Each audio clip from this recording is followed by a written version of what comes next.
Hello കൂട്ടുകാരെ, ഒരിടത്ത് Christina എന്നും എലിസബത്ത് എന്നും പറഞ്ഞ രണ്ട് കൂട്ടുകാരുണ്ടായിരുന്നു.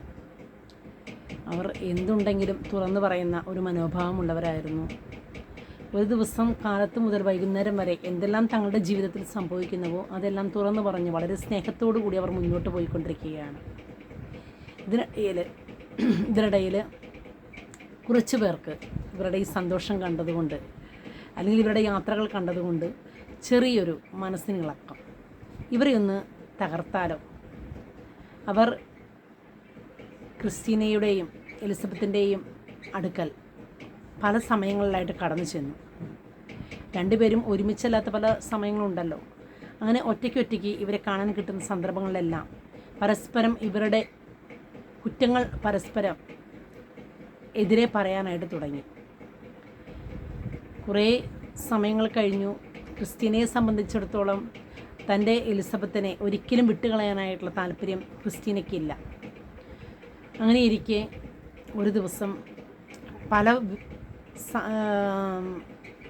പലരുടെ നാവുകളിൽ നിന്നും വന്ന വാക്കുകൾ രണ്ടുപേരുടെയും മനസ്സിൽ തിങ്ങി നിറഞ്ഞു നിൽക്കുകയാണ്. ഒരിക്കൽ ഇവർ രണ്ടുപേരും തല്ലുപിടിക്കുകയാണ്. തല്ലുപിടിക്കുന്ന സമയത്ത് ക്രിസ്റ്റീനയെ സംബന്ധിച്ചിടത്തോളം തൻ്റെ സുഹൃത്ത് തന്നോട് പറഞ്ഞിരിക്കുന്ന ഒരു കാര്യവും തല്ലുപിടുത്തത്തിലാണെങ്കിലും അവൾ വിളിച്ചു പറയാനായിട്ട് തയ്യാറായില്ല. പക്ഷേ എലിസബത്താകട്ടെ തൻ്റെ നാവിൽ വരുന്ന എല്ലാ വാക്കുകളും അവൾ വിളിച്ചു പറഞ്ഞുകൊണ്ടിരുന്നു. ക്രിസ്റ്റീനയെ അത് വളരെയധികം മുറിപ്പെടുത്തി. കാരണം താൻ ഒരിക്കൽ പോലും മറ്റുള്ളവരോട് പറയാതെ വളരെ രഹസ്യമായിട്ട് വെച്ചിരുന്ന പല കാര്യങ്ങളും തൻ്റെ ഉറ്റ സുഹൃത്ത് എലിസബത്തിനോടാണ് ക്രിസ്റ്റീന പറഞ്ഞുകൊണ്ടിരുന്നത്.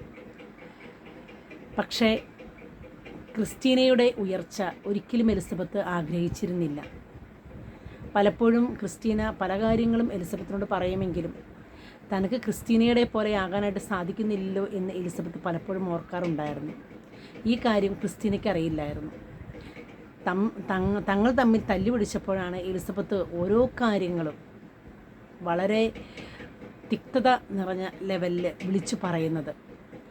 അതെല്ലാം ക്രിസ്റ്റീനയുടെ ചങ്കിനകത്താണ് വന്നുകൊണ്ടിരുന്നത്. കാരണം ഓരോ വാക്കുകളും വളരെ ദേഷ്യത്തോടെയും ആക്രോശത്തോടും കൂടി എലിസബത്ത് പറയുന്നത് കേട്ടപ്പോൾ ക്രിസ്റ്റീന വളരെ തളർന്നുപോയി. താൻ വർഷങ്ങളോളം സ്നേഹിച്ചിരുന്ന തൻ്റെ സുഹൃത്ത് എലിസബത്ത് തന്നെ ഇത്രയും അധികം ഉള്ളിൽ വെറുപ്പും വൈരാഗ്യവും വിദ്വേഷം വെച്ചുകൊണ്ടാണ് തന്നോട് സ്നേഹം പ്രകടിപ്പിച്ചിരുന്നത്. കാരണം പുറമേ സ്നേഹം നടിച്ചുകൊണ്ട് ഉള്ളിൽ അവൾ ഓരോ ദിവസവും മുരുകി തീരുകയായിരുന്നല്ലോ എന്നോർത്ത് ക്രിസ്റ്റീന വളരെ സങ്കടപ്പെട്ടു. രണ്ടുപേരും തെന്നിമാറി. ഇതിനുവേണ്ടി പ്രേരിപ്പിച്ച എല്ലാവർക്കും വളരെ സന്തോഷം.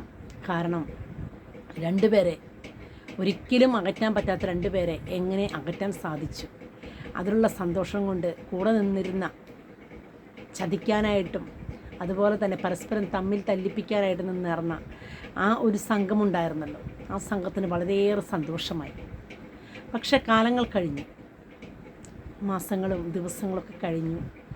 ദൈവം എന്നുള്ളത് ഒരു വലിയൊരു ശക്തി തന്നെയാണ്. രണ്ടുപേരും അകന്നു കഴിഞ്ഞു. പക്ഷേ കൂടെ നിന്ന് സംഘം കളിച്ചിരുന്ന ഓരോരുത്തർക്കും ഓരോ ദിവസമായിട്ട് ഓരോ പ്രശ്നങ്ങൾ വരികയാണ്. ഒരാൾ ആക്സിഡൻറ്റിൽ പെട്ടു, വേറൊരാൾ തൻ്റെ മകൻ മരിക്കുന്ന ഒരവസ്ഥ വന്നു. അങ്ങനെ ഓരോരുത്തർക്കും കൂടെ നിന്ന് തമ്മിൽ തല്ലിപ്പിക്കാനായിട്ട് നോക്കിയിരുന്ന എല്ലാവർക്കും ഓരോരോ പ്രശ്നങ്ങൾ വന്നു. എനിക്ക് നിങ്ങളോട് പറയാനുള്ളത്, നിങ്ങൾ ഏതെങ്കിലും വിധത്തിൽ ഇങ്ങനെ ചങ്കിനെ പോലെ സ്നേഹിച്ചിരുന്നവരെ തമ്മിൽ തല്ലിപ്പിച്ച് പിരിക്കാനായിട്ട് നോക്കുന്നുണ്ടെങ്കിൽ അതിവിടെ നിർത്തുക. കാരണം ഒരിക്കൽ നിങ്ങളെ തേടി തിരിഞ്ഞു കൊത്തുന്ന ഒരു പാമ്പിനെ പോലെ ഈ പറയുന്ന എല്ലാ സംഭവങ്ങളും നിങ്ങളുടെ ജീവിതത്തിൽ വരും. അത് ഉറപ്പായിട്ടുള്ള കാര്യമാണ്. ക്രിസ്റ്റീനയും എലിസബത്തിനെയും സംബന്ധിച്ച് അവർ ഒരുപാട് പരസ്പരം തുറന്നു പറഞ്ഞിരുന്ന കാര്യങ്ങൾ ലോകം മുഴുവൻ അറിയുന്ന, അല്ലെങ്കിൽ അവരുടെ ചുറ്റുമുള്ള ആ സമൂഹം അറിയുന്ന ഒരവസ്ഥയിലേക്ക് എത്താൻ കാരണം ഇവരുടെ സംഘം ചേർന്നുള്ള പരസ്പരം തമ്മി തല്ലിപ്പിക്കുന്ന ആ ഒരു സ്വഭാവ രീതിയാണ്. ആയതുകൊണ്ട് നിങ്ങളും കെണിയിൽപ്പെടരുത്.